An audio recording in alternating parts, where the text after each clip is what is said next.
mismo que cirugía sitioespecífica. Entonces me preguntaban los ginecólogos, doctor, ¿podemos hacer nosotros sin necesidad de mallas unas buenas cirugías sitioespecíficas? Claro que sí. Nosotros los ginecólogos generales somos los que hacemos el 90% de las cirugías vaginales primarias, las colporragias, las histerectomías vaginales con y sin prolapso. Entonces ahí estamos cometiendo errores gravísimos porque no buscamos los defectos. Estamos haciendo la cirugía clásica de la famosa colporragia mediana a la nada, como lo llamo con muchísimo respeto, porque cogemos inclusive capa fibromuscular que no está ahí porque está retraída como una persiana hacia los lados. ¿Se pueden hacer buenas cirugías sitioespecíficas? Claro que sí, pero tenemos que entender entonces los defectos. Esta es la fascia pubocervical. En azul está cómo se desprendió, pero si la fascia en amarillo se retrae, miren lo que pasa, el espacio es mucho mayor y sí puede aparecer un cistocele muy grande. Un solo defecto transverso puede provocar un gran cistocele. ¿Cómo se corrige? Ahora lo vamos a ver con 3 puntos, porque ¿de dónde se ancla la fascia pubocervical? Se ancla a los ligamentos cardinales y al cervix. Una metodología, una técnica es poner 3 puntos de anclaje, fascia cardial de cada lado, fascia, y fascia cervix fascia, o también se puede hacer con un solo punto. Si la paciente, por ejemplo, es senil y tenemos un espacio muy corto, podemos hacer un solo punto fascia cervix fascia. Tenemos otro defecto, miren, un defecto central, que si es muy severo, miren lo que pasa con las fascias, se retraen y en rojo vemos un gran defecto y por ahí un gran cistocele. Es la única indicación para aplicatura mediana, ver el defecto de cada lado, del defecto central, buscar las fascias retraídas en cada lado y poner puntos fascia a fascia, no a esa capa fibromuscular que no identificamos. Y volvemos, vuelve a quedar el defecto transverso y volvemos a hacer la misma técnica, 3 puntos o un solo punto, con material inabsorbible como lo vamos a revisar ahora. Y estamos con el famoso defecto paravaginal que me gusta tanto enseñar, porque es que se produce más del 50-55% de los casos de las colporragias. Cuando hacemos una colporragia, señores, en más del 55% de los casos encontramos defectos paravaginales y no los estamos buscando. Miren ese gran defecto, cuando se combina el defecto transverso con el paravaginal, aparece un gran y grave cistocele. La idea es entonces coger unos 3 o 4 puntos del arco tendíneo, llevarlos a la fascia y bueno, después de restaurarse, miren, queda el defecto transverso y volvemos a lo mismo. ¿Cómo repara el defecto transverso? Con un solo punto o 3 puntos de acuerdo a lo que encontremos, si tiene cervix y es cervixomizada. Y este es un defecto que encuentro a veces cuando hay necrosis de la pared de la fascia a nivel central, por ejemplo, parto prolongado, un expulsivo prolongado, hay necrosis de la parte central y encuentra unos retacitos de la fascia. Si uno los logra identificar, ese se llama defecto en estrella, busca las fascias que están ahí, se identifican, son muy agradecidas. Cuando uno pone esos puntos, queda el defecto totalmente reparado, se llama defecto en estrella. Y esta es la parte posterior que tiene las mismas situaciones, defecto transverso, defecto central o defectos pararectales. Les aconsejo mucho este libro, donde tiene miles de defectos. Yo creo que hay tantos defectos como cirujanos, y cada cirujano, en la medida que diseque, que pueda disecar bien, va a encontrar cientos de defectos. Lo importante es acostumbrar el ojo a identificar estos defectos máximos, mínimos, grandes, combinados o no combinados. Sobre todo los combinados que solo producen síntomas, son los que realmente producen síntomas. Miren esta explicación sobre la fascia pubocervical. Voy a poner el audio para que se escuche bien.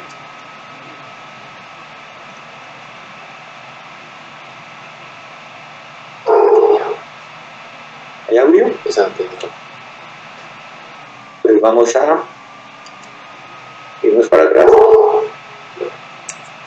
Listo. Esta es la fascia pubocervical retraída como una persiana hacia el lado izquierdo.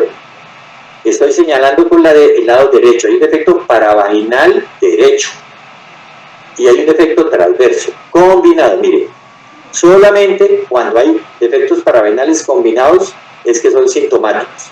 ¿Qué hay que hacer? Poner 3 puntos o 4 puntos del arco tendíneo al borde desprendido y miren lo que queda.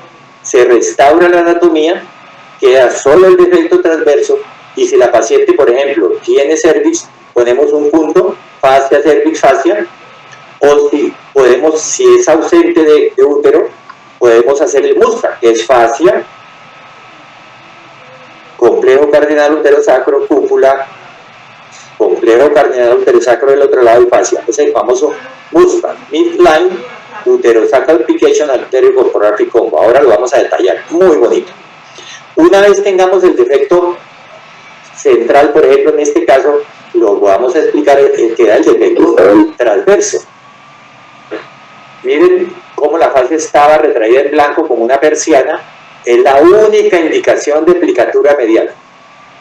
Aquí podemos ver grasa y decimos, bueno, tiene un defecto lateral pequeño. Estos defectos que estamos viendo aquí, laterales pequeños, son asintomáticos. Pero si el defecto se hace más grande, mira la fascia en azul, cómo se retrae como una persiana hacia la izquierda, en este caso el derecho. Eso es lo que tenemos que encontrar y entender. Volvemos a lo mismo, restauramos la parte central, corregimos el defecto y podemos hacer 2 técnicas: fascia cervix fascia o fascia cardinal de cada lado y fascia cervix fascia.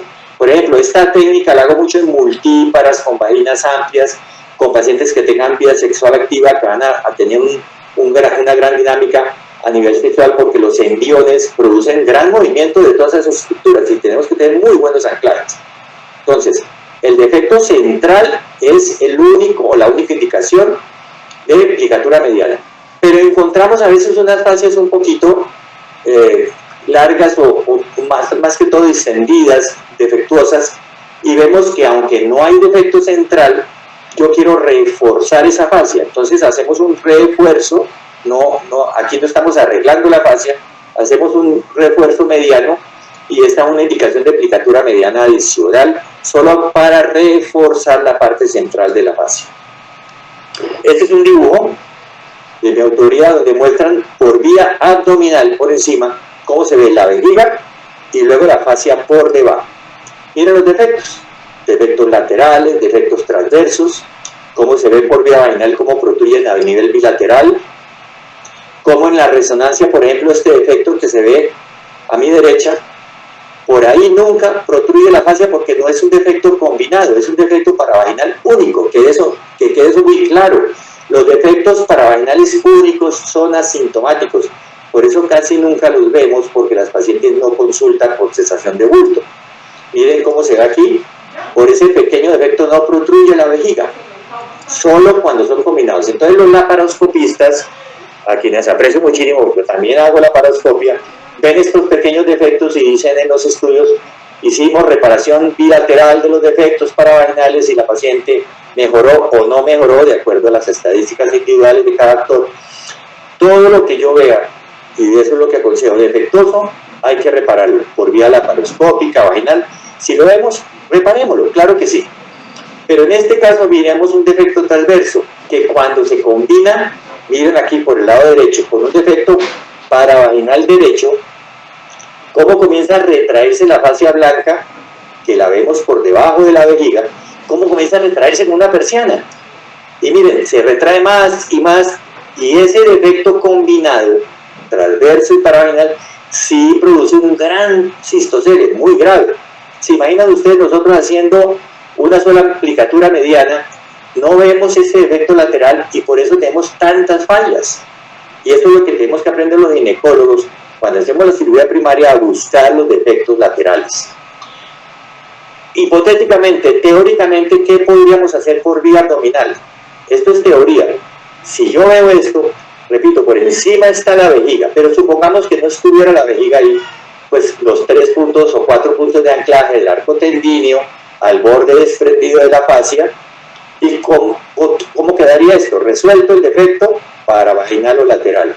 Solo queda el defecto transverso, que se corregiría, repito, sacando la vejiga de ese espacio con 3 puntos o un solo punto a los ligamentos cardinales o al cervix. Esto por vía abdominal abierta o laparoscópica es imposible porque está la vejiga. Nosotros no podemos corregir estos defectos paravaginales graves con el defecto transverso por vía abdominal. Por eso yo defiendo la vía vaginal. Vamos a ver si escuchan este audio, si no lo explico yo.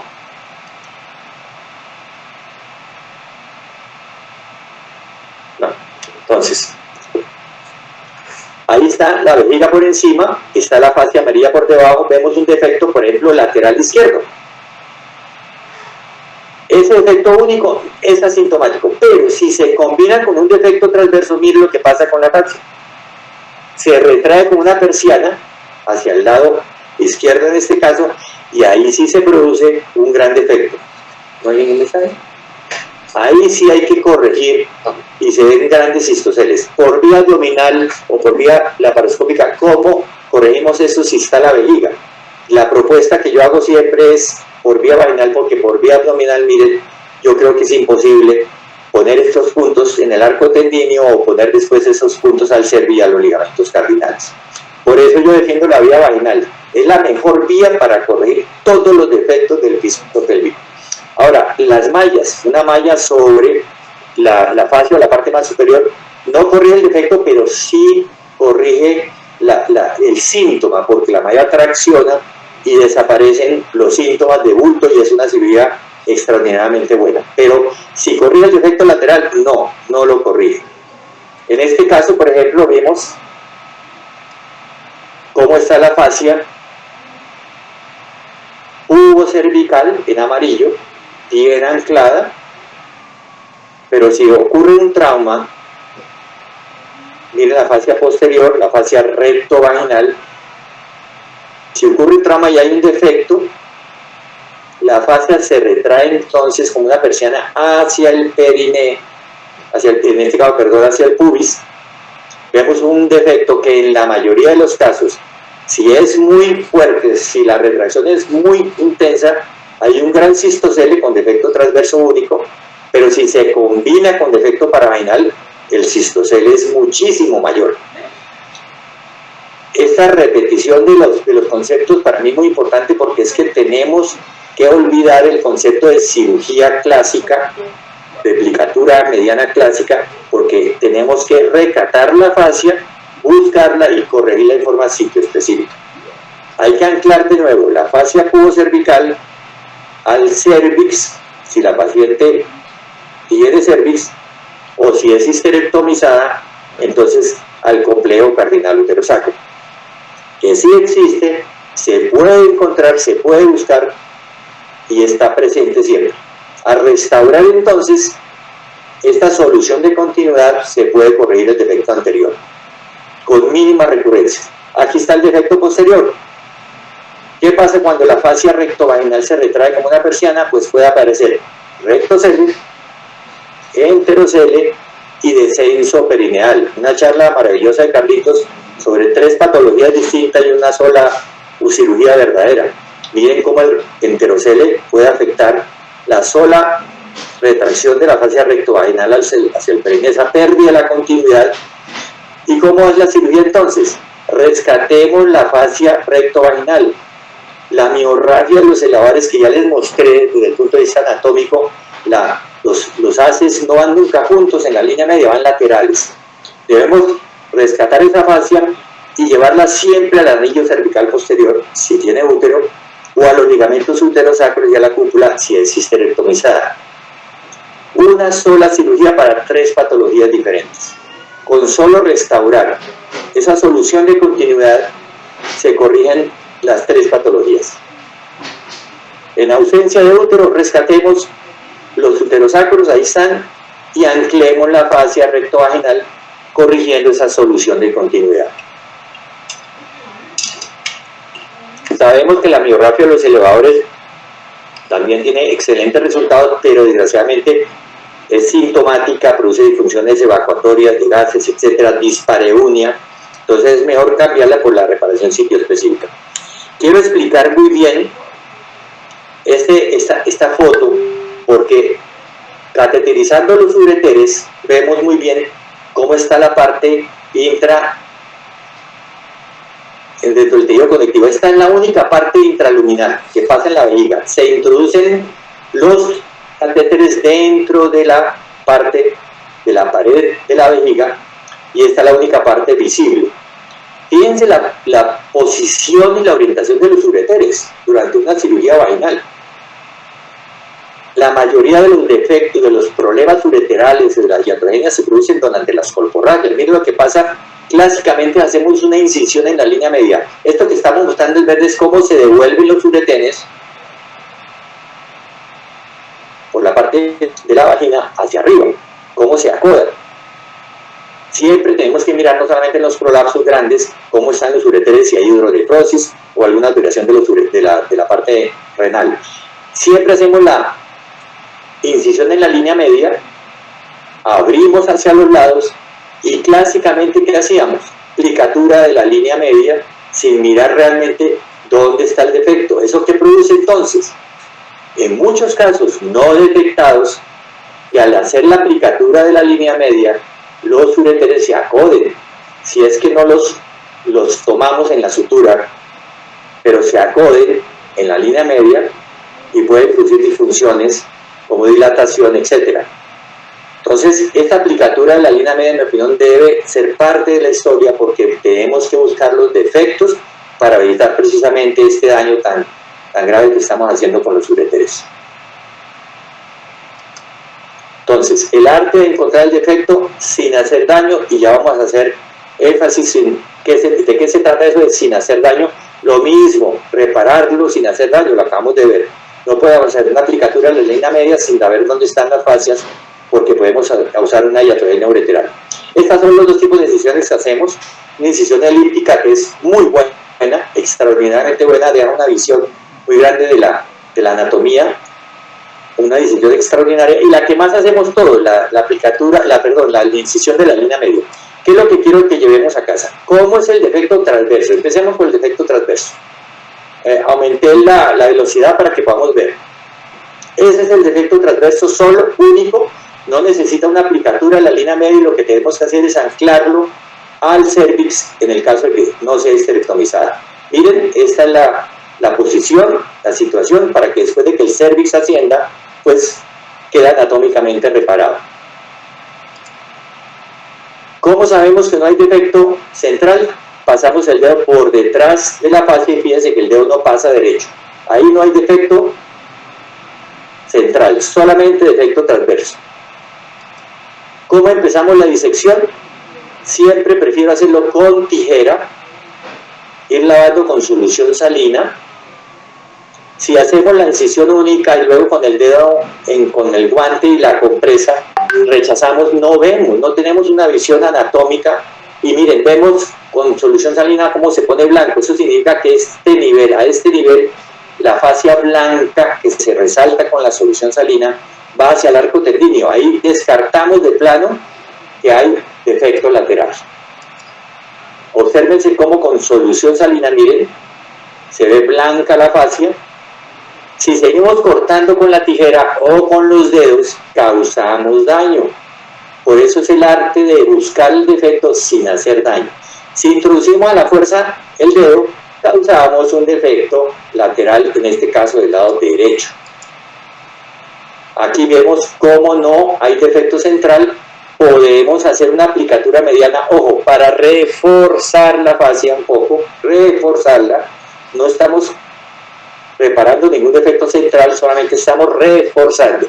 Lo hacemos con poliglicólico, con Vicryl. Y recordemos que después de esta aplicatura, para reforzar solamente queda el defecto transverso, que es el que estaba causando en este caso el gran daño.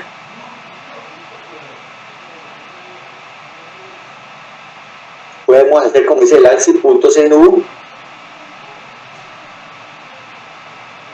y solamente quedaría el defecto transverso para anclarlo.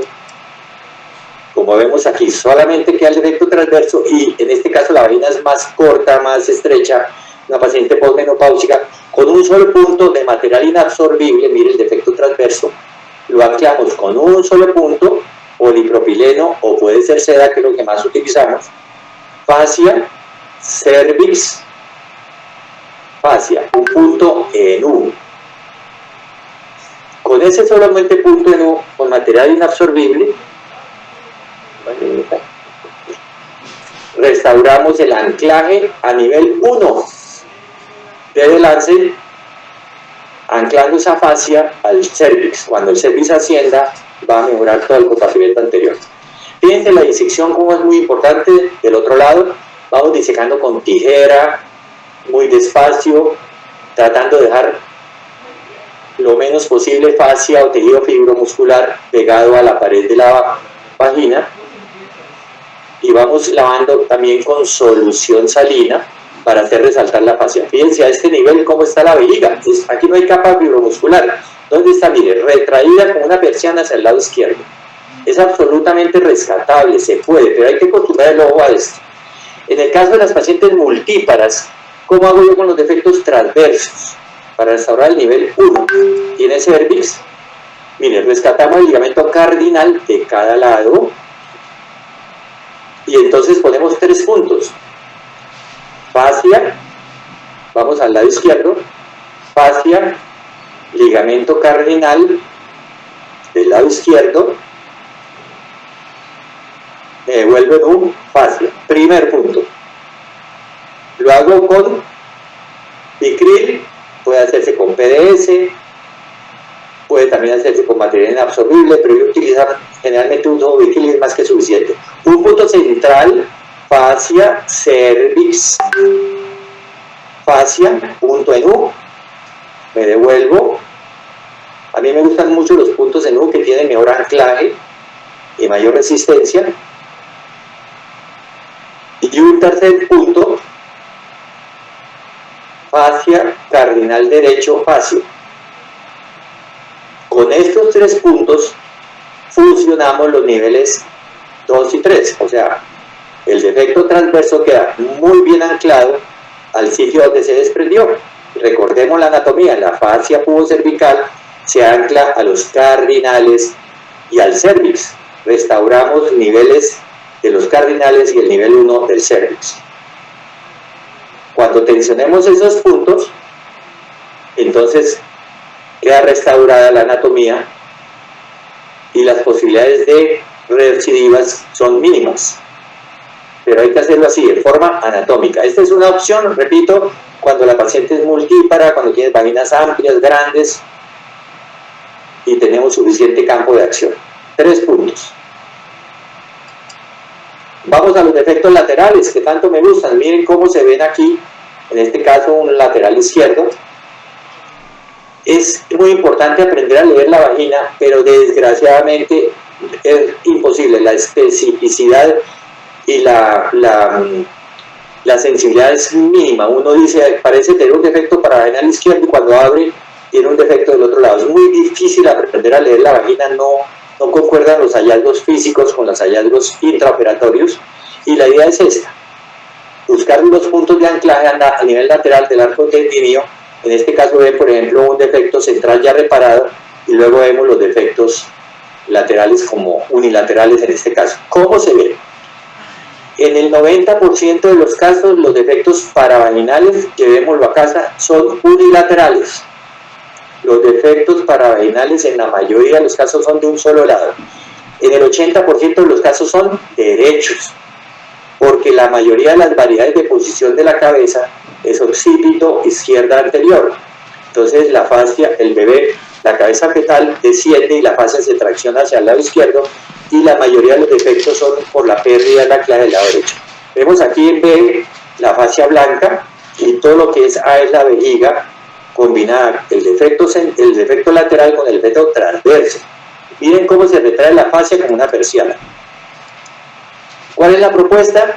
Buscar el arco tendíneo del lado afectado, poner unos 3 o 4 puntos con material inabsorbible. Yo utilizo polipropileno y anclarlos al borde desprendido, como ven los pasos ahí. El paso número 1, punto, del paso número 2, punto en U, se llevan de nuevo al arco tendíneo y se restaura la anatomía. Fíjense cómo se diseca con tijera. despacio, en forma atraumática, hasta que encontramos aquí esto, grasa. Cuando encontramos este tejido laxo, mire, grasa, sin temor a que se equivoquen, hay un defecto lateral. Para hablar con podemos introducir el dedo y hacer un barrido en la cara interna del obturador, que es el arco tendíneo. Miren cómo metemos la whisky y llegamos al espacio paravaginal para poner los 3 puntos, o 4 puntos, o 2 puntos a veces, que necesitamos para volver a anclar y restaurar la anatomía. Vemos de este lado cómo se aprecia con las alis, hacen una disección excelente, muy bien, pero después hacen una aplicatura mediana a la nada y no estamos identificando dónde está la fascia y aquí donde está. Miren cómo se introducen los dedos y crean un defecto paravaginal en el 90% de los casos. Si sabemos que en el 80-90% de los casos el defecto paravaginal es unilateral, cuando introducimos los dedos bilateralmente estamos haciendo daño. Fíjense donde está el cursor a mano izquierda, cómo este tejido blanco indica que aquí sí había fascia y aquí no. Causamos defecto paravaginal izquierdo. Volvemos entonces, recordemos la propuesta quirúrgica de cómo restaurar el defecto. Miren cómo se introduce este caso en el lado derecho, la aguja invertida en sentido caudal, cefálico caudal, se rescata. El primer punto es púbico, subpúbico clásico. Recordemos que la falda es pubo cervical, puntos teniendo una, y se pasan 2 o 3 puntos donde está la espina. Esto lo hago con polipropileno.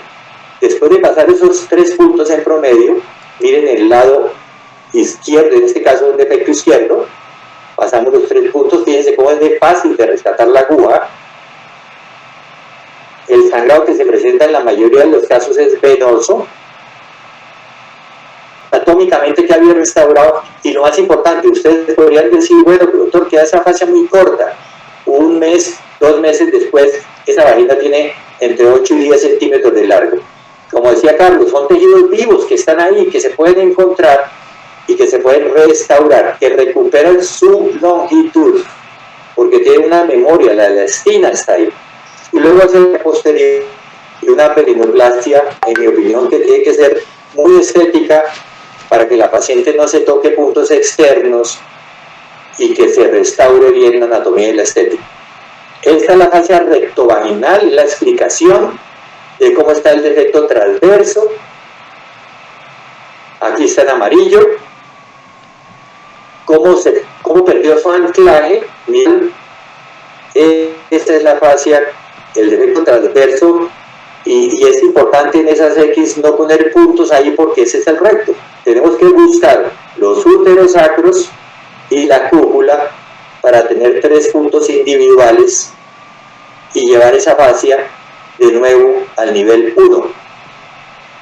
Es una cirugía fácil de hacer que muestra muy bien la anatomía. Esta es, por ejemplo, la fascia rectovaginal retraída como una persiana.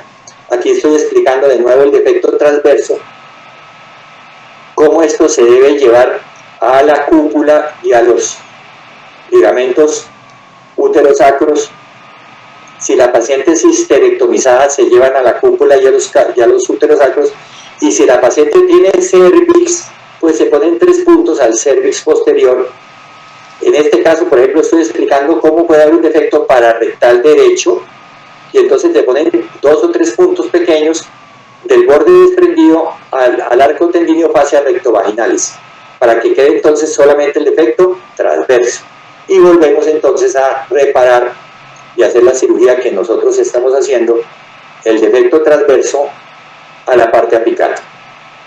En este caso tiene cervix. Entonces, ¿qué hacemos? Buscamos el cervix posterior, primer punto central. Esto lo hago yo con Bicril, con Poliglactin. Una vez utilicé PDS, polidioxanona, pero la paciente duró con 3 meses con mucho dolor y prefiero utilizar poliglactin, que da muy buenos resultados. El ayudante de tracción hacia un lado, entonces pongo otro punto que compromete el uterosacro y el cervix, coge todo el paquete, y un punto izquierdo, cervix, uterosacro. Pongo 3 puntos, se debe poner 3 puntos para restablecer ese nivel 1. Repito, está con cervix, ahí tienen los 3 puntos de anclaje. Una vez tengamos estos 3 puntos reparados, entonces los anclamos al borde desprendido de la fascia rectovaginal que está retraída como una persiana. Me gustan mucho los puntos en U. Me devuelvo. Ya aquí queda el primer punto en U del lado izquierdo. Todavía no lo tensiono para no perder la anatomía. Punto central, punto en U. Lo hago, repito, con poliglactin. Y una vez que restaurada la anatomía, tensiono los puntos y la fascia llega al cervix posterior y queda reparado el anillo cervical posterior. ¿Qué hacemos en la paciente histerectomizada? Entonces, miren el gran defecto, hago hemostasia, debe llevar esa fascia a la cúpula y a los ligamentos uterosacros. Miren, la idea es poner el dedo detrás y tratar de morderme ese dedo, ahí están los uterosacros, y la idea es llevar esta fascia y cojo un punto inicial izquierdo, fascia, uterosacro. Olvidémonos de la aplicatura o la miorragia de los elevadores en la línea media. Esto es anatómico. Primer punto izquierdo, luego un punto al lado derecho, punto en U, y luego el punto central, a la cúpula. Aquí está el punto del lado derecho. Fíjense cómo se puede ver perfectamente ese uterosacro, punto en U. Ya está el punto izquierdo, el punto derecho, y ahora la fascia a nivel de la línea media a la cúpula vaginal.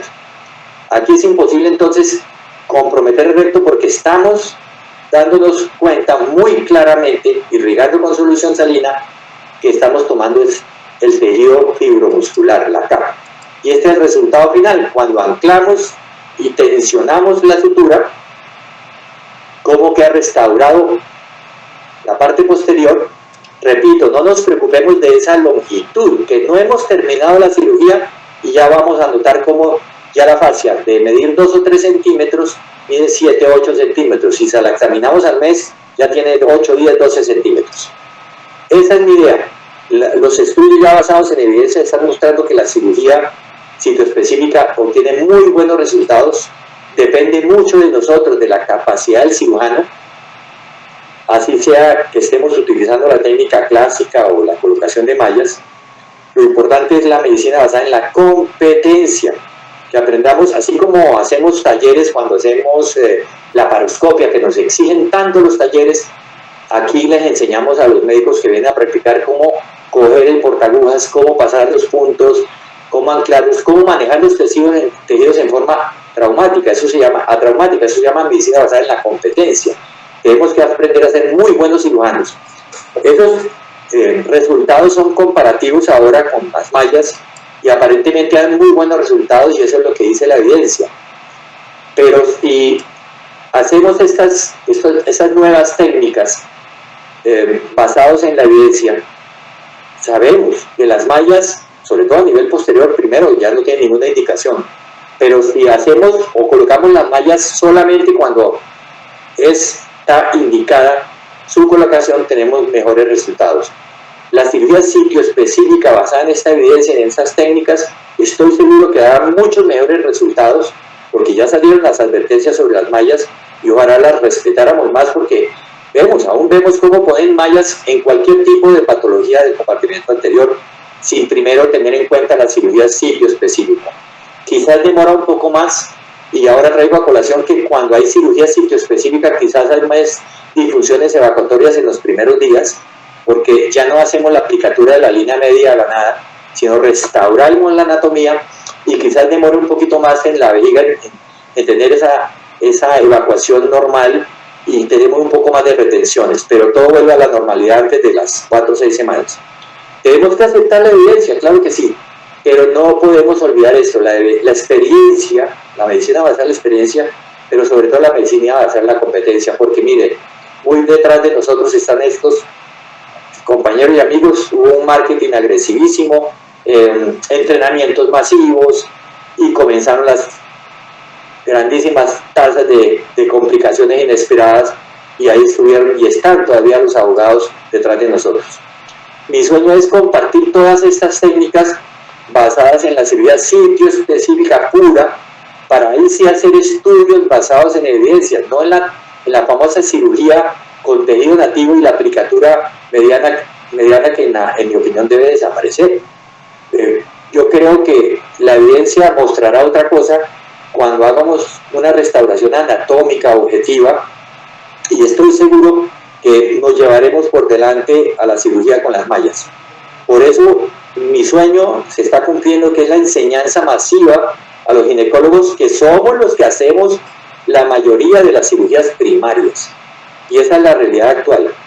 A tener en cuenta la restauración de la anatomía y la estética. Estética no es que quede bonito, la perineoplastia o perineorragia elegante no es solamente que se vea bonito, sino que el trato a los tejidos sea elegante, que hagamos sangrar lo menos posible, pero que la restauración de los anclajes y de la anatomía sea de forma lo más atraumática posible.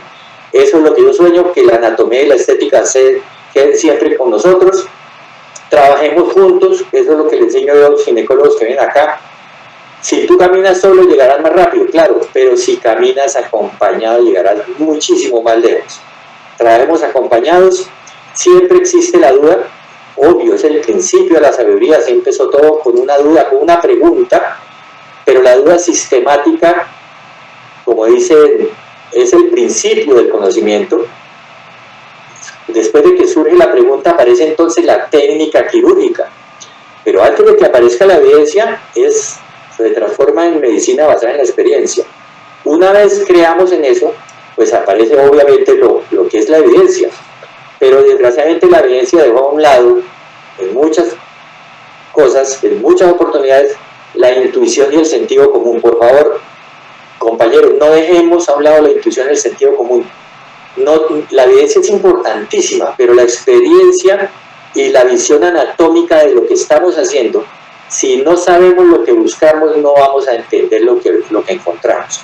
Busquemos, restauremos la anatomía, sepamos buscar sin hacer daño, y aparecerá entonces la medicina basada en la competencia. Muchísimas gracias, y bueno, Carlitos, las preguntas, las dudas, lo que surja, lo vamos resolviendo. Bueno, perfecto, Alvarito. Bueno, como siempre, esos 3 libros, esas distinciones suyas son de libro. No sé si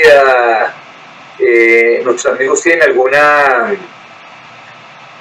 pregunta. Yo tengo algunas preguntas en el chat, pero no sé si nuestro colega tendrá alguna pregunta que hacer, ¿no? Yo tal vez, el comentario que tengo que hacer a sus técnicas es y preguntarle, hoy existe una cosa que se llama el ángulo beta en la cirugía, en la incontinencia. Es cuando el ángulo beta es de más de 120 grados detrás de la vejiga. Entonces, me parece que si uno tiembla demasiado, y a veces, pues lo hemos visto contigo, que usted me dice, Carlitos, me hace retención, y hemos hablado de esto, pero quiero pues que la gente oiga esta discusión que tenemos entre nosotros. Claro, eso es enseñanza. Entonces, yo pensaría que a veces si tiembla uno demasiado, no quedaría como la letra un poco así, que la gente me mire aquí, o hacia atrás instalado, porque yo me acuerdo poniendo una vez un sling de un splentis, la paciente con incontinencia no le puse una cinta para urinaria, para incontinencia, y se demoró casi un mes en orinar. Entonces, a veces, no sé si ese pensado excesivo, los puntos se ven ahí muy bien. Entonces, mi recomendación sería a la gente, o tú qué opinas, Álvaro, es cómo juega uno con ese amarre de los tejidos, porque el exceso de tensión en la teoría del trampolín y de la vela produce que el tejido quede mucho atrás. Él va a aflojar, pero a veces puede desgarrar. No sé tú qué opinas, Álvaro. Menos mal, hablé antes de terminar de que uno de los problemas de la cirugía sitio específica es que tenemos más disfunciones evacuatorias, ¿cierto? Porque no ponemos plicatura en la línea media a la nada, que no daría ninguna disfunción evacuatoria porque no tiembla la vejiga. Si yo cojo la fascia, por ejemplo, en el defecto paravaginal, retraída, la libero bastante, tracciono, tenso para que la fascia me responda, y sin ningún temor, Carlos y José, la llevo hacia el otro lado. Aquí no hay sutura o nudo en cuerda de violín. No puedo hacer eso porque se pierde esa sutura. La fascia tiene que quedar pegada al arco tendineo y curiosamente siempre da hacia el otro lado. Y vemos cómo esa uretra sube, y hemos hecho cistoscopias pre y posoperatorias con el urólogo, y a veces en el posoperatorio los urólogos, aunque se ve la inyección del líquido, del índigo carmín o fluoresceína sódica, que es la que estamos utilizando, porque es difícil conseguir el índigo carmín, el urólogo a veces no encuentra visualmente los meatos ureterales, porque subió mucho. Pero recordemos que, tú lo dijiste, Carlos, es un tejido vivo que cede, se queda anclado pero cede. Pero sí tenemos que tener en cuenta, por ejemplo, cuando yo corrijo defectos paravaginales, le quito la sonda a los 4 o 5 días. No desfuncionalizo la vejiga. La paciente se va al día siguiente con su sonda sin el cistocloro, con diuresis, con evacuación voluntaria. Porque he notado que si le quito la sonda al día siguiente, no, la paciente no puede orinar, hace retención. Y luego a los 2 días, luego a los 3 días, a los 4 días casi ninguna hace retención. Entonces aprendí con el tiempo que en los defectos paravaginales hay que dejar sonda y darle salida con sonda por 4 o 5 días, y la mayoría de los pacientes no hacen retención. Cuando yo hago una disección amplia, acuérdense que la fascia está retraída hacia los lados. Entonces hago una disección mucho más amplia de lo usual. Eso denerva. Y cuando tensiono, por ejemplo, en la línea media el defecto central y luego anclo el defecto transverso, sí hemos notado que en la cirugía sitio específica hay más disfunciones evacuatorias de la vejiga, muchas más disfunciones. Con cierta frecuencia los pacientes no pueden orinar y llegan, por ejemplo, a la clínica, que me llaman siempre. Yo tengo orden de que cuando llegue la paciente me llamen, sea de día o de noche, porque tengo que estar pendiente de esos casos. Y entonces tienen globo vesical, les pongo la sonda, y generalmente de 5 o 6 días la paciente está orinando bien. Y una vez en un defecto paravaginal le comenté a Carlos que estaba asustado, pasó un mes y todavía seguía la paciente con problemas. Pero Carlos me tranquilizó, yo no, eso pasa, no se preocupe, mire, Carlos estaba en esos días, ya la vimos, y efectivamente 15 días después, 20 días después se dio. Hay que alertar a la paciente, estarle poniendo más cuidado, atenderla por WhatsApp, pero hasta ahora nunca he tenido, Carlos, que hacer una uretrolisis en cirugía sitio específica, ninguna. Las fascias mejoran su anclaje, pero sobre todo tienen una memoria maravillosa con el colágeno, con la elastina, y uno ve unas vaginas amplias, largas, elongadas, al mes, 4 o 6 semanas, y sin ningún problema. Yo creo que eso resuelve muchas preguntas que deben estar en el chat. Sí, es correcto. No sé, doctor José Grande, si tiene alguna pregunta o le han llegado por el chat las preguntas para responder. Quería preguntarte, has hablado ya algo de eso, pero quería preguntarte acerca de la incontinencia urinaria de esfuerzo y cómo la manejas desde el punto de vista del sitio específico. Aquí traigo a colación una enseñanza de un gran maestro que conozco, que se llama Carlos Díaz Támara, y me dijo: Álvaro, dígale a las pacientes que hay que operarlas 2 veces. Y yo, ¿cómo así, Carlos? Que ante un defecto, yo puede que encuentre una incontinencia oculta en el consultorio. Y recordemos que la mayoría, o la paciente cuando se examina en el consultorio es la real, no cuando está anestesiada, que uno ve un poquito más de descenso, no. La paciente en el consultorio, y uno le reduce el defecto y la pone a pujar y se le sale la orina, tiene una incontinencia oculta que no estaba presente. La discusión es: ¿le pongo cinta, no le pongo cinta? Lo que hemos venido notando es que cuando se corrigen los defectos en forma sitioespecífica, muchísimas incontinencias mejoran con solo la cirugía sitioespecífica. Entonces yo le digo a las pacientes: mire señora, pasa esto, yo le puedo poner una cinta porque veo que se le sale la orina, o podemos esperar a la cirugía, hacer la cirugía sitio específica y esperar con el tiempo a ver qué pasa. Si vuelve a orinarse, no es que la cirugía haya quedado mal hecha. Eso hay que explicárselo a ella y a los familiares. Vamos a hacer una concertación, vamos a hablar sobre eso. Si vuelve a presentar incontinencia, entonces le ponemos una cita de una cirugía que dura 10 minutos porque ya no viene acompañada de ningún otro tipo de cirugía. Pero existe una gran probabilidad de que su incontinencia mejore con la cirugía sitioespecífica. Y ahí está la polémica. Bueno, otros colocan en forma profiláctica, preventiva o no. Si ven que hay una incontinencia oculta y que la demuestran en el momento del examen físico, en consulta externa, como llamamos nosotros acá, pues la colocan de una vez. Esa es la polémica. ¿Qué hacemos? ¿La operamos 2 veces? Entonces yo le digo, bueno, ¿cómo así, doctor, que me va a operar 2 veces? No, hagamos la cirugía sitio específica, le explico qué es eso, y después vemos si hay incontinencia evidente. La paciente a veces decide, no, doctor, póngame la cita de una vez. En mi caso lo estoy haciendo con fascia lata porque en la clínica donde yo estoy no me dan las cintas, y ese es otro tema que hay que hablar después. Pero la pregunta es muy importante, ¿qué pasa con las incontinencias? Sí, pero creo que la cirugía sitioespecífica, cuando se restaura la anatomía, el soporte suburetral es increíblemente bueno, increíble.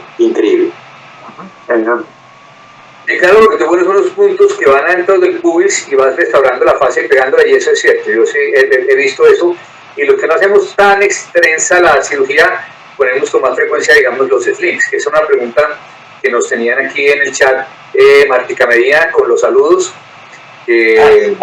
estaba por ahí Martica y preguntaba, entonces no sé si vamos a las preguntas, mi doctor Grande.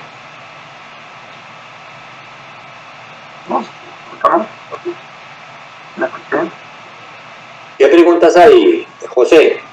No, las preguntas se las pasaron a Carlos. Carlos, no te dejaron... Ok.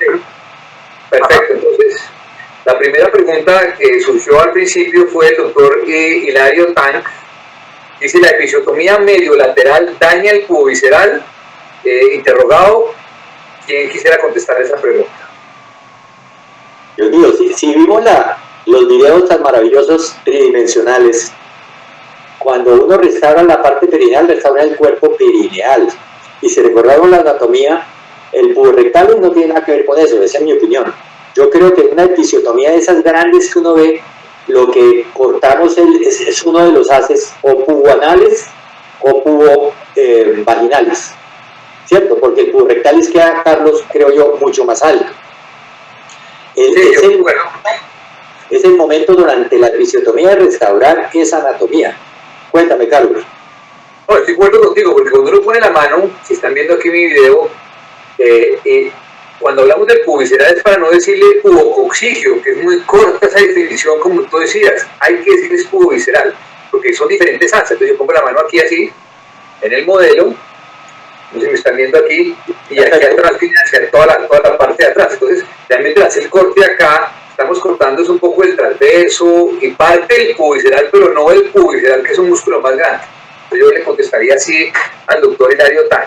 No es que lo dañemos, desinsertamos el pecho, hacemos una pequeña devolución. En toda episiotomía, sea mediana o lateral, por favor, restauremos la parte profunda. Cuando se ve, hay técnicas distintas. Yo personalmente empiezo por lo profundo y no por la vagina, por la mucosa, y dejo la parte más profunda casi que ni se ve. Yo primero, cuando tengo el campo abierto, punto o ángulo el músculo, la parte muscular que es la más profunda, y luego por planos como en toda herida. Pero Carlos tiene razón, y yo creo que es uno de los haces pubovaginales o puboperineal el que puede comprometerse, no es el puborectalis. Bueno, pregunta el doctor Mauricio Gómez. Después le contamos al doctor Christopher Carvajal dónde se puede acceder a sus videos 3D en la página de Alvarito, él contará más adelante. Mauricio Gómez de Medellín, un saludo. Mauro dice, saludos Carlitos Álvaro desde Medellín. ¿Cómo rescatar el complejo uterosacrocardial en pacientes con estectomía previa si se retraen y atrofian con el paso del tiempo? No, acuérdense que cuando todo músculo o tendón, cuando se corta, se retrae hacia su parte proximal, pero ahí queda. Cuando yo voy a operar a una paciente histerectomizada, pongo las valvas de Brisky veo dónde está la cúpula y siempre vemos, y Carlos creo que me puede dar la razón, si no me avisa también para no decir nada, vemos unas arruguitas al lado y lado de la cúpula y le pongo un álice de cada lado y tracciono. Entonces, como el cuento del león y el burro, yo sé que me puedo anclar desde ahí y ese es la cicatriz o el muñón del complejo cardinal uterosacro. Yo jalo y siento la tensión, yo introduzco el dedo en la vagina, jalo de un lado y siento cómo se va hacia la pared lateral. Ese es el complejo cardinal uterosacro. Acuérdense, paciente histerectomizada. Lo marco con un puntico de Vicryl, porque cuando yo inicio la disección a nivel de la línea media, se me puede perder.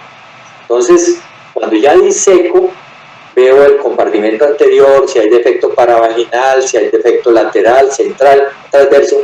Cuando me queda el defecto transverso, toco el puntico de Vicryl y busco ya con la herida abierta, con la zona abierta, el área abierta, con un álice, anclo, toco ese muñón y yo sé que de ahí, jalando el álice, casi que se puede mover la paciente.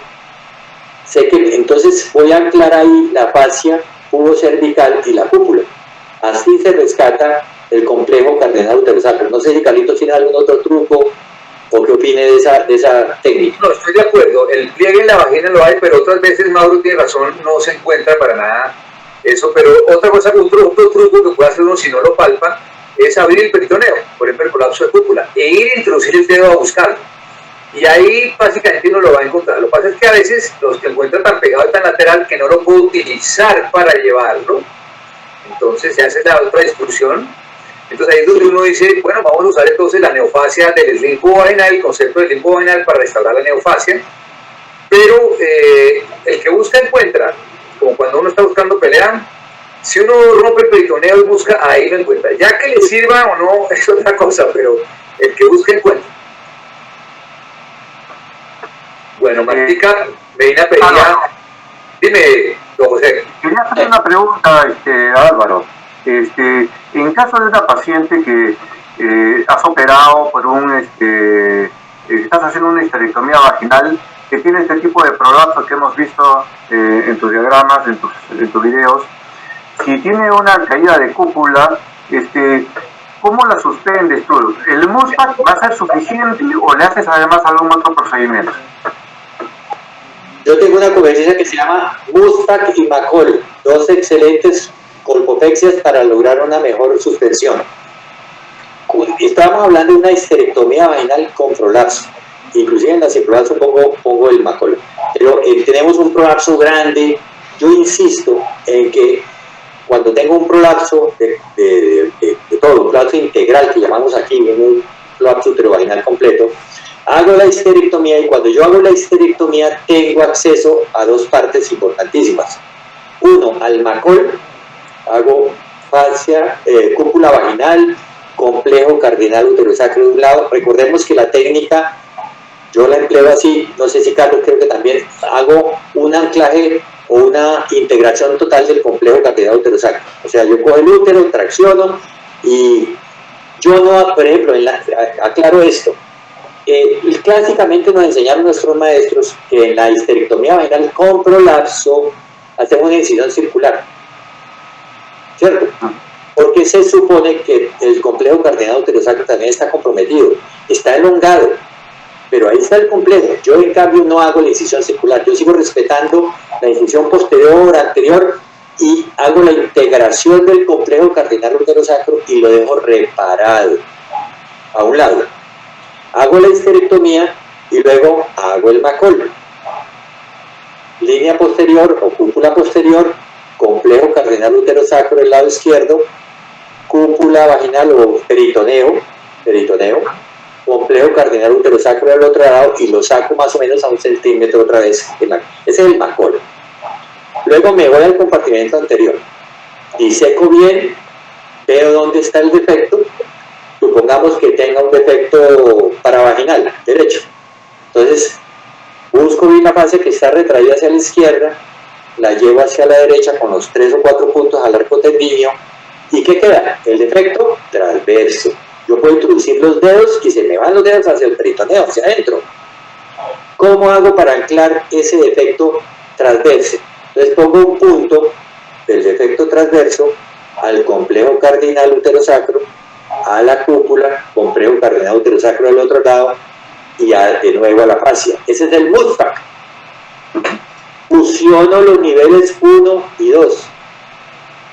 Entonces, después de tensionar eso, cierro la mucosa vaginal anterior, cierro la cúpula, tensiono el macol y queda fácilmente 4 o 5 centímetros la cúpula en ese momento hacia arriba. O sea, comienza a tensionarse hacia arriba. Todo tendón o músculo tiende a retraerse a su parte proximal. Recordemos que es desde arriba, desde el sacro, desde el promontorio.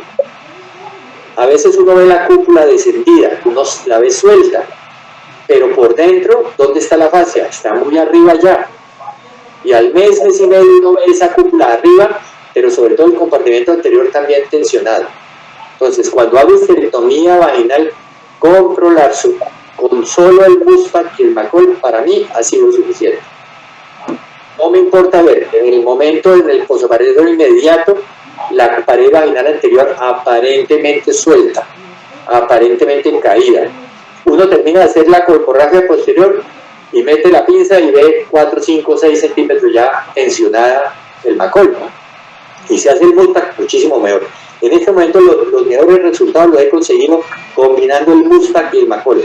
Yo he visto cómo aprovechando la parte extraperitoneal, cogen los uterosacros. Yo he hecho esa técnica en 3 niveles y suspenden la cúpula vaginal a los uterosacros. Carlos, tú lo has visto también, es una cirugía maravillosa.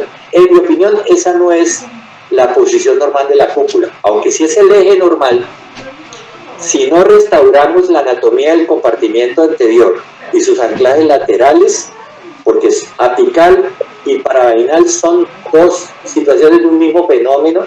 Si yo no hago eso, nada saco con suspender la cúpula ya en los uterosacros arriba, porque va a causar dolor, y aunque ese es el eje de la cúpula vaginal, S2, S3, pues no estoy arreglando el compartimento anterior, como debe ser.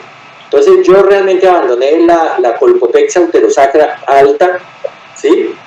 Y a veces rescato los uterosacros desde el sitio más distal donde está el complejo y anclo la cúpula, pero no sin antes haber hecho una muy buena cirugía del compartimento anterior. Para mí eso es clave, y ahí es donde están las fallas.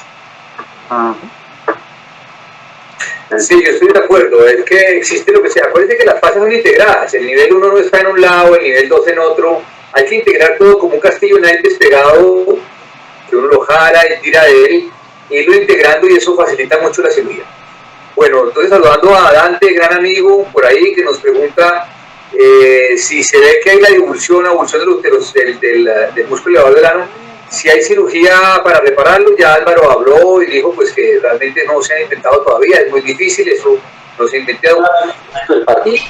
Que si la paciente tenía un rectocele con un estreñimiento crónico, que recomienda primero tratar el estreñimiento antes de evitar la recidiva. Entonces no sé qué cuentas tú, Álvaro, ahí. Mira, en toda paciente con cirugía sitioespecífica y sobre todo el compartimento posterior, no, inclusive anterior y apical, los enemigos públicos número 1 de esos son el estreñimiento y la obesidad, entre otros muchos factores. Yo las tengo a todas las pacientes con fibra y les doy salida con muchísima fibra, con fibra que ya viene, con los alimentos naturales, etcétera, pero también con fibra medicada. Hay que evitar por encima de todo el estreñimiento. Pero si restauro la anatomía y llevo la fascia rectovaginal a la parte apical, y aquí quiero hacer un tips muy importante que he notado, que es en las famosas vaginoplastias o colporragias posteriores, etcétera, todo lo que hagamos posterior, esa cirugía sí duele, ¿cierto, Carlos? Duele, les molesta mucho. Esa sensación de querer hacer del cuerpo a toda hora, le llaman a uno fue aprendiendo, quiero hacer del cuerpo y no puedo, quiero hacer popó y no puedo, porque es esa tensión de la fascia rectovaginal hacia la parte apical. Eso se ve con el tiempo, porque hay muy buena analgesia, porque esa cirugía sí duele bastante. Y lo más importante es darle fibra, muchísima fibra para mejorar el estreñimiento. No sé, Carlos, qué experiencia tenga, pero en la posterior eso es dolorosa. Sí, claro, pero recordarle adelante que si tú restauras la estructura, restauras la función. Entonces no es contraindicación, todo lo contrario. Si tenemos el recto, y alcanzan a ver aquí mi video, el músculo elevador del ano hace esto. O sea, el músculo elevador del ano realmente no eleva el ano, eleva hacia el recto atrás, el pubis cervical, el pubrectal, perdón. Y si está reparado la fascia pubrectal, va a poder defecar mejor. Entonces, precisamente, una buena cirugía citoespecífica mejora la manera de fugar a la paciente y quita el estreñimiento. Es todo lo contrario. No se trata primero de una cosa porque es que la alteración de la estructura es la que daña la función. No, al contrario, al hacer el reparo se mejora la función. Y recordemos, Carlitos, que la analgesia muchas veces con opiáceos lo que produce es estreñimiento. Entonces hay que tener en cuenta eso también cuando hagamos las cirugías. Pregunta el doctor César Prado, buenas noches. Dice, ¿la cirugía solo tiene sangrado? ¿Utilizan ustedes una solución de Klein? No, es que están editadas. Se va lavando. Yo no sé, es una solución de Klein, me parece interesante aprender eso, no sé si tú sabes, José, ¿qué es la solución de Klein? No conocía esa solución como para quitar el sangrado. No lo conozco. Carlos, lo que nosotros utilizamos es cuando hay sangrado, vamos a hablar de varios pasos. Sangrado paravaginal. Cuando vienen los estudiantes acá y introducen el dedo, ponemos la válvula de Britsky y ese sangrado, no profundo, pero nos asustamos, ¿no? Porque ponemos la válvula y el sangrado sale. Ese sangrado venoso, pero solamente en 2 o 3 ocasiones, inclusive ahora en el último diplomado nos sangró, había un vaso arterial que yo nunca había visto. Bueno, lo resolvimos. Yo pongo una compresa con un poquito de agua oxigenada, que es vasoconstrictora, la dejo 10 minutos. Generalmente la mayoría de ese tipo de sangrados pasa. También aplico solución salina con algo de agua oxigenada, compartimento anterior y posterior. Las cirugías sangran, son videos editados, pero hay sangrados, y sobre todo el del compartimento posterior, son cirugías cruentas, hay que disecar. A todos nos sangran, los libros no sangran, es lo único que no sangra, los libros. Muy bien. Aquí ya preguntaron varias cosas con respecto a lo de la retención, si deja sonda, no se deja sonda, si dejan antibióticos, creo que ya fuimos claro. Álvaro le deja 4 o 5 días sonda, por supuesto hay que darle antibióticos y el manejo de la sonda. ¿Qué suturas? Dice Martica con el saludo, que está en el aeropuerto llegando de Miami, de la Florida. ¿Qué suturas usas? Ahí tú explicaste bien, mayoritariamente Picril y a veces, pero no usamos suturas no absorbentes. No sé si tú usas suturas no absorbentes o permanentes. Solamente los paravaginales, Carlitos. Ok. Y la única en la línea media, cuando voy a anclar el defecto central, el defecto transverso al cervix o a la cúpula o el bustac, lo hago con seda. Acuérdate que es sutura inabsorbible y que no utilizamos polipropileno, que es ideal, porque el nudito queda como un alambre de púas y atraviesa la mucosa, ¿no? Entonces, con las relaciones duele. Eso se ve ahí, nudito. Entonces, como nos enseñó en la Activa Clinic, utilizamos preferiblemente seda. Acuérdense que eso es extraperitoneal, no va a formar granuloma, siempre y cuando no pase la seda a la luz de la vagina. Listo, siguen llegando aquí, entonces, preguntas que ya se han respondido algunas. Saúl Arranque de Bolivia, un saludo, Saúl, perdón. Que usamos la ecografía del piso pélvico antes o después de la cirugía, pues eso es un depende, pero debemos hablar al Alvarito que tiene su ecógrafo ahí al lado. No, pues claro, la cirugía dinámica y la cirugía del piso pélvico es muy importante, pero yo siempre he dicho que independiente de todos los exámenes que hagamos, el momento clave, como cuando un boxeador se prepara y hace todo tipo de entrenamiento, ¿cuál es el momento clave? El momento del combate. Es el momento cuando uno se enfrenta a la cirugía, a los tejidos de la paciente, cuando abre y los ojos comienzan a disecar en forma ordenada y organizada, sabiendo lo que vamos a encontrar o lo que podemos encontrar. Todo es importante, apoyarnos, resonancia si quieren, ecografía. Pero si no sabemos lo que buscamos, si no entendemos lo que encontramos, en el momento de la cirugía no estamos haciendo nada. Entonces el momento más importante es la muy buena disección. Como dice Carlos también, y creo que apoya lo que yo digo, el dominio motor y la destreza, esa es la verdadera esencia del cirujano, el momento de la cirugía. entender qué encontramos. Bueno, siguen llegando aquí preguntas, que si usted recorta o no recorta la vagina, y la del doctor César Prado, que en la fotografía anterior, al unir solo los defectos y no levanta el ángulo uretrovesical, y que en la fotografía posterior vemos los puborectales rotos. Es que eso es muy atrás, doctor César Prado, los puborectales. Viene muy atrás. Lo reparo únicamente o se hacen más licaturas. Es decir, si recortas la vagina y realmente no hacemos la meorragia de los elevadores, que sería el recorte de los puborectales, ¿no? ¿Cortas la vagina o no? No. En lo posible, no, ni menos en el compartimento anterior. Uno a veces cree que tiene que luchar contra ese disco, el disco duro, lo que tiene uno metido aquí, ¿cierto, Carlos? Les enseñaron, recorte todo lo que puede y deje la estrecha como de 15. Eso es un error gravísimo, además de que lo meten preso a uno si es de 15. Recorte lo menos de la vena. ¿Ah? Es la teoría de la vena. Si está soplando el viento, perdón, voy a colocar aquí para entender mi video, ¿no?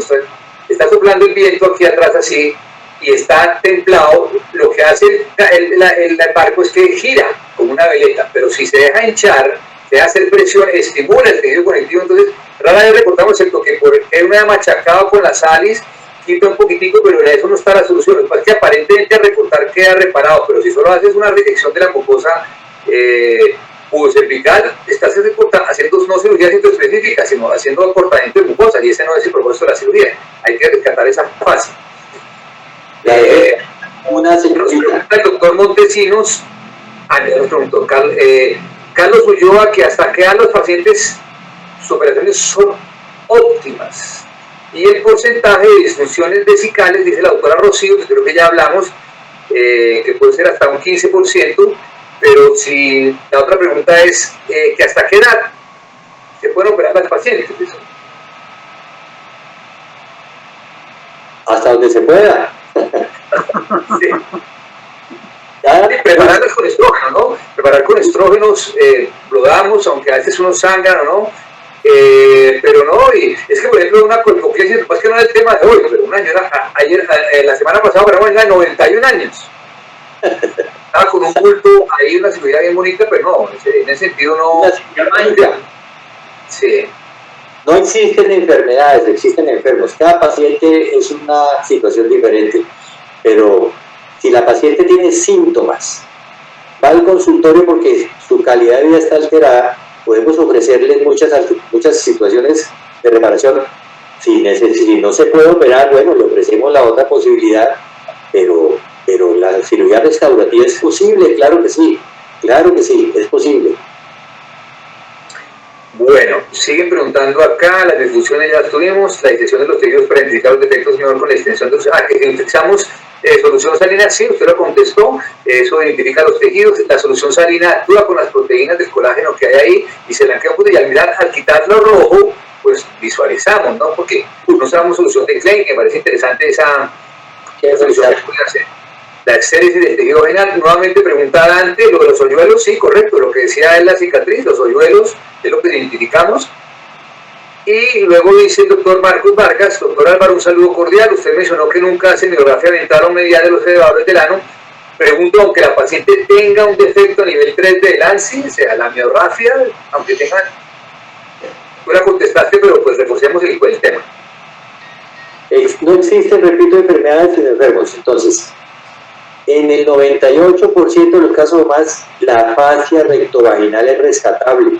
Se retrae como una persiana en el periné o encuentra de pronto un defecto medial, transverso, etc. Hay que disecar bien, pero en la mayoría de los casos es factible disecar la fascia y llevarla hacia arriba.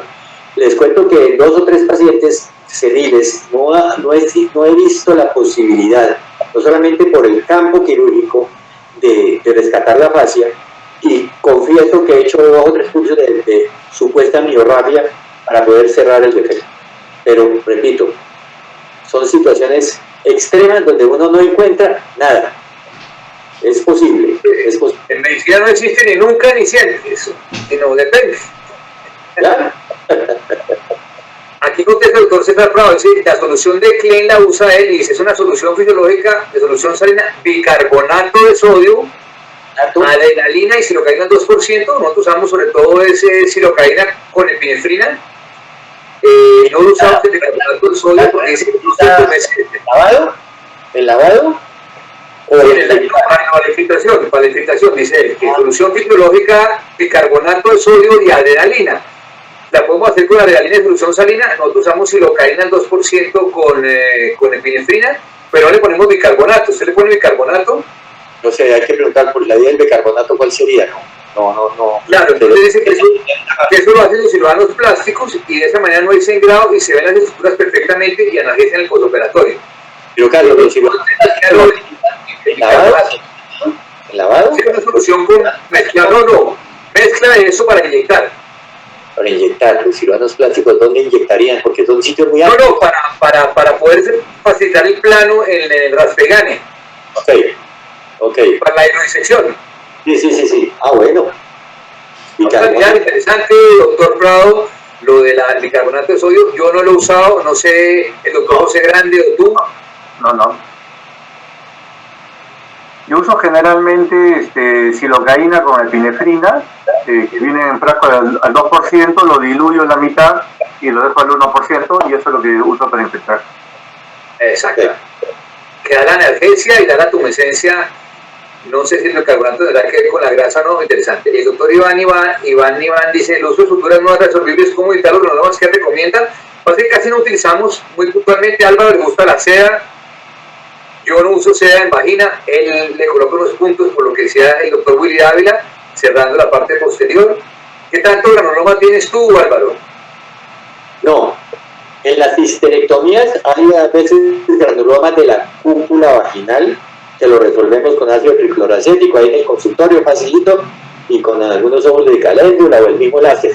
Pero repito, Carlos, la seda que utilizo yo es cuando pongo el punto solamente para reparar el defecto o anclar el defecto transverso al Muspac, el famoso Muspac, o al cervix cuando tiene útero. Solamente un punto, porque repito, si es con polipropileno, y eso con Willy Ávila se habló y nos lo enseñó, el punto de polipropileno atraviesa la mucosa vaginal, puya, y el marido siente. Y tenía que ser así, nunca lo que había utilizado, siempre sea, y esta vez pongo el polipropileno, y preciso, me llevó la paciente a los 3 meses con la puntica del polipropileno en la vagina. En compartimento posterior, nada, solamente poliglicólico, bicril, no utilizó seda, Carlos, en posterior. En anterior solamente en esa área. Que quede muy claro. Listo, que si usamos el doctor Luis Antonio Locke, si no hace recorte de la mucosa redundante, usa tapón vaginal en el postoperatorio, ¿en cuánto tiempo? O sea, si usamos mecha, nosotros decíamos mecha o tapón, ¿tú usas mecha? Sí, mecha vaginal compacta, el famoso muñequito que me enseñó Carlos Díaz Cámara a través de un ecuatoriano. El muñeco vaginal. Fabricamos como un tampón, ¿no, Carlitos? Me fascina esa. La mecha también puede ser uno u otro, no sé, José, ¿tú usas tampón? Sí, usamos tampón, o sea, pero generalmente lo usamos una gasa muy larga, no hacemos el muñequito, pero no lo vamos colocando. La ventaja del muñeco de Carlos, esta ventaja del muñeco es que yo le echo solamente furacil por fuera, introduzco el muñeco y entonces toda la presión se ejerce de forma simétrica sobre todas las paredes de la vagina, y como la parte central quedó sin furacil, hay un efecto de succión. Entonces el muñeco, cuando usted lo saca al día siguiente, está totalmente compacto. Entonces hay una muy buena... Y eso le enseñó Carlos, ¿no se le olvidó qué? No, sí, yo a veces la mecha nomás, es que como depende, estoy usando mucho eso, ¿sabes qué? Cuando hacemos colgados de partios, que hemos hecho unos casos últimamente, de muchas partes nos han llegado, colocamos el muñeco y ahora lo hacemos con un condoncito para sacarlo, porque digo que ese se hincha y ahí es difícil sacarlo. Entonces cogemos el condón y lo rellenamos, pero solo en esos casos. Pregunta también acá Álvaro Acevedo, buenas noches, la reparación específica de la fascia con defectos laterales y mediales corrige el epimemoleado uretral. ¿Hay que hacer algún tipo diferente de cirugía para ese repuesto? Pues de lo que estamos hablando, que en un porcentaje importante cura la incontinencia, y entonces hay que esperar que pase la cirugía para hacer la otra cirugía. Ya habló Alvarito. La miorragia dijimos que no, lo de los hoyuelos. Pregunta del doctor Pumarejo, que está rotando ahora, ejerce en Medellín, él es barranquillero.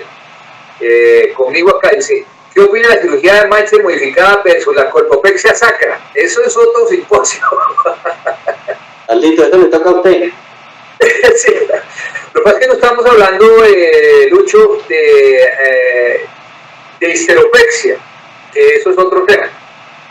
Estábamos hablando de los defectos sitios específicos, digamos que se integra todo, pero es un tema un poco diferente. Entonces, cada una tiene su indicación, es que es la paciente para la cirugía y no la cirugía para la paciente. O sea, uno le puede usar una técnica, pero si entra ahí no está lo que encuentra uno. O sea, por eso la importancia que hablamos de desarrollar el espacio.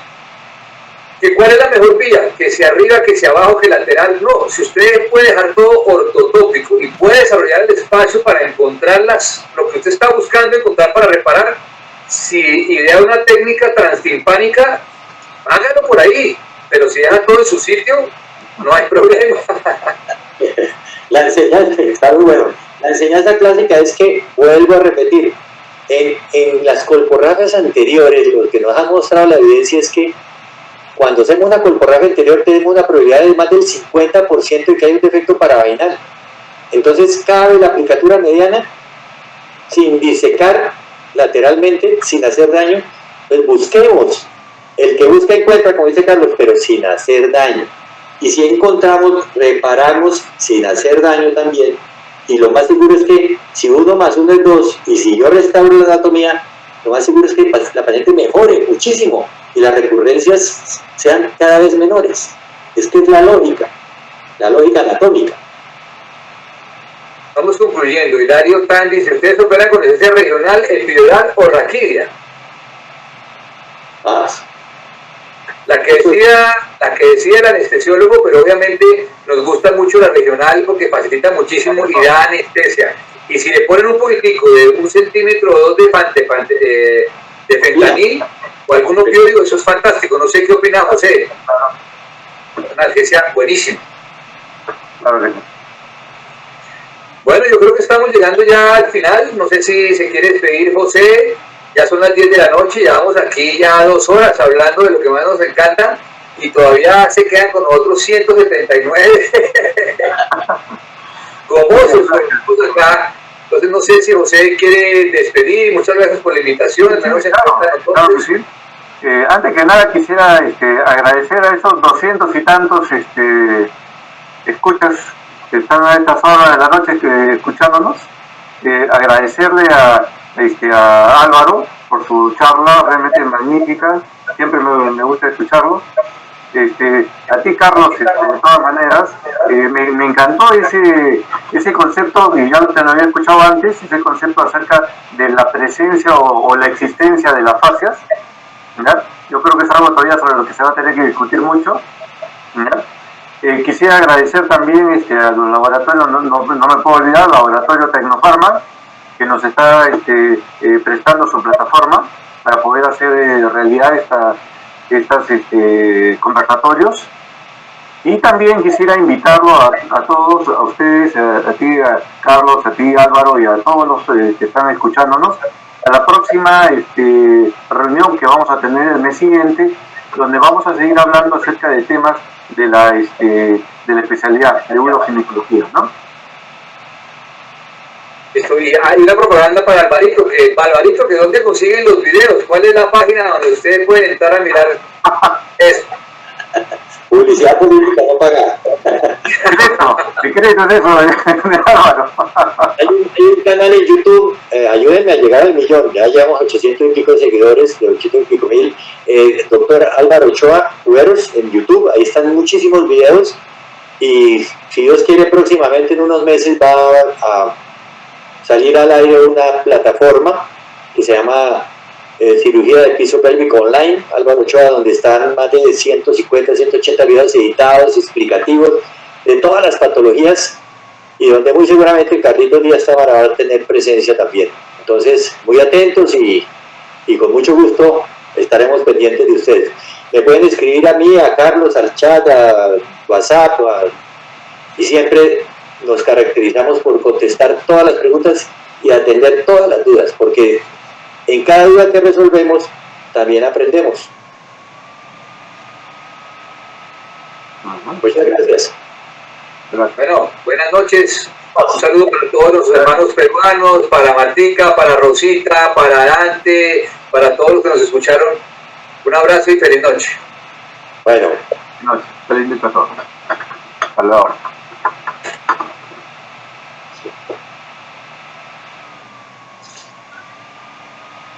Ahí estamos.